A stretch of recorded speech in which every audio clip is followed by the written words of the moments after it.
On this week's Goal Show, giants of Sao Paulo, Santos and Corinthians go head-to-head in Brazil.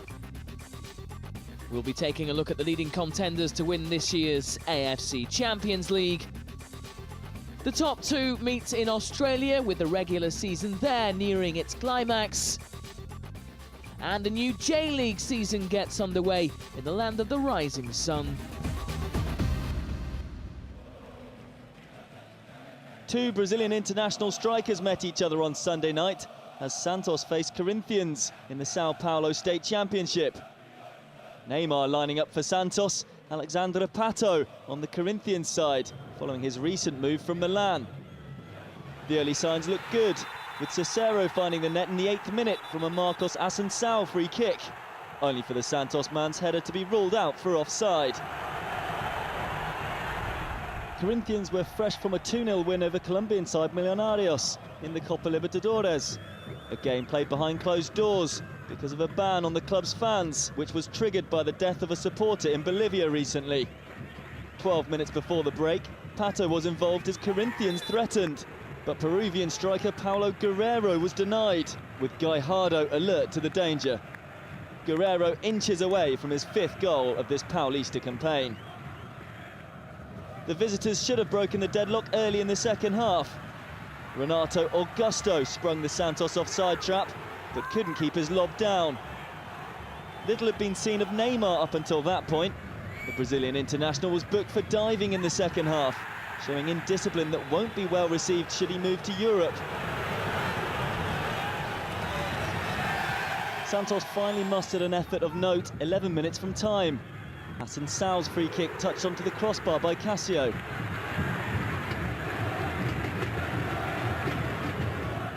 Neymar had one final chance to make his mark on a disappointing encounter, but his failure to convert summed up his afternoon and the match in general.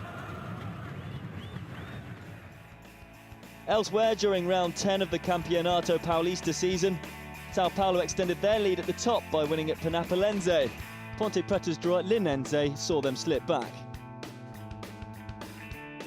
Santos are the defending state champions. Corinthians have won just 3 games so far, yet to hit their best form in 2013.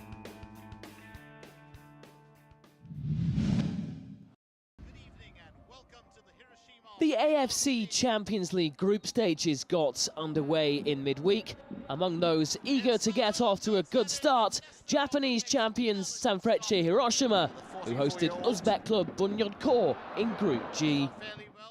Bunyodkor, Uzbek Cup winners in 2012, slowly found their footing.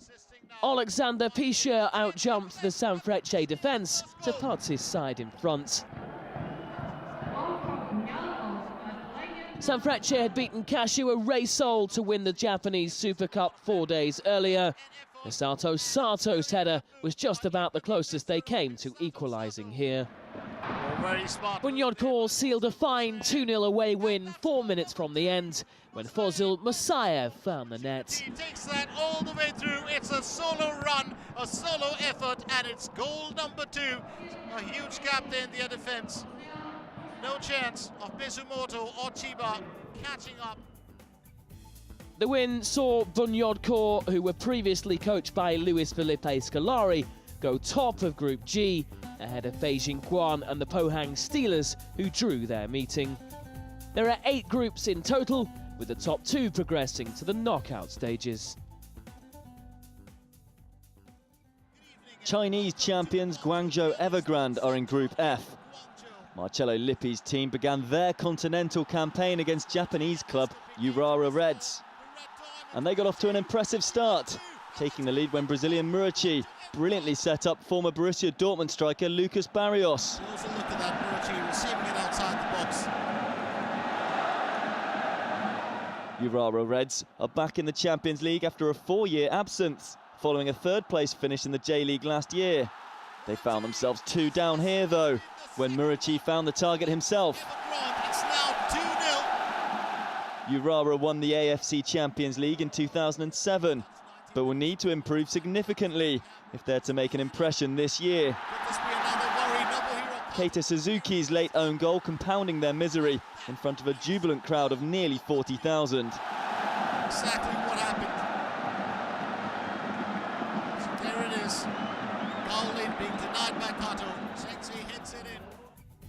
Evergrande then top Group F.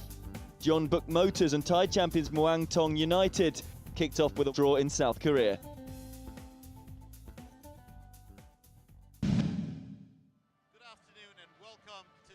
Following their respective AFC Champions League exertions in midweek, Sanfrecce Hiroshima played host to the UOR Reds on the opening day of the new J-League season in Japan on Saturday.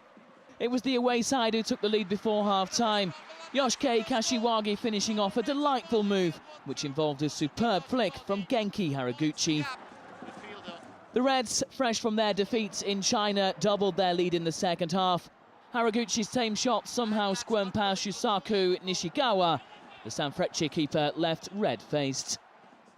The 2012 J-League champions Sanfrecce were back in it though just 3 minutes later when Koji Murasaki curled in a spectacular free kick to make it 2-1.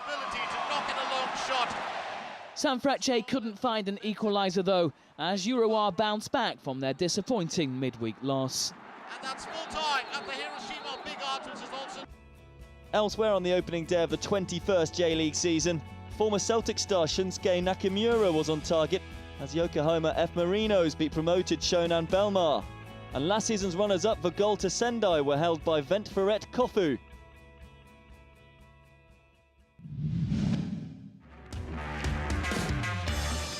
The latest winner of our Goal of the Week votes is Adelaide United's Marcelo Carrusca. The Argentine winger's stunner earning more than 40% of the votes to win our global poll on goal.com.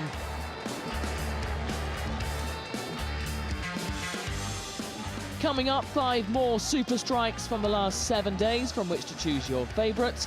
First up, Eidur Gudjonsson turning back the clock, finding his predatory instinct of old to score his first goal for Club Brugge in Belgium. Goal 2 is from the AFC Champions League. Al Ayn's Omar Abdulrahman volleying in during the UAE club's 3-1 win against Al Hilal. Montenegrin forward Dejan Damjanovic, the highest scoring import ever in South Korea, scores goal 3 in FC Seoul's demolition of Jiangsu Sainty. Goal 4 is this gem from Alessandro Del Piero, the Juventus legend finding the nets on Sydney FC's long trip to Perth. And goal 5, long-serving Sanfrecce Hiroshima midfielder Koji Morisaki, scoring with the dead ball in his side's defeat to the UOR Reds. Voting for your favourite goal is easy. Simply head for goal.com and follow the relevant links. The winner of our global vote will be announced on Friday. On next week's Goal Show, the new Chinese Super League season begins amidst the controversy over match fixing. And we'll be continuing to follow Corinthians as the club world champions target more domestic success in Brazil.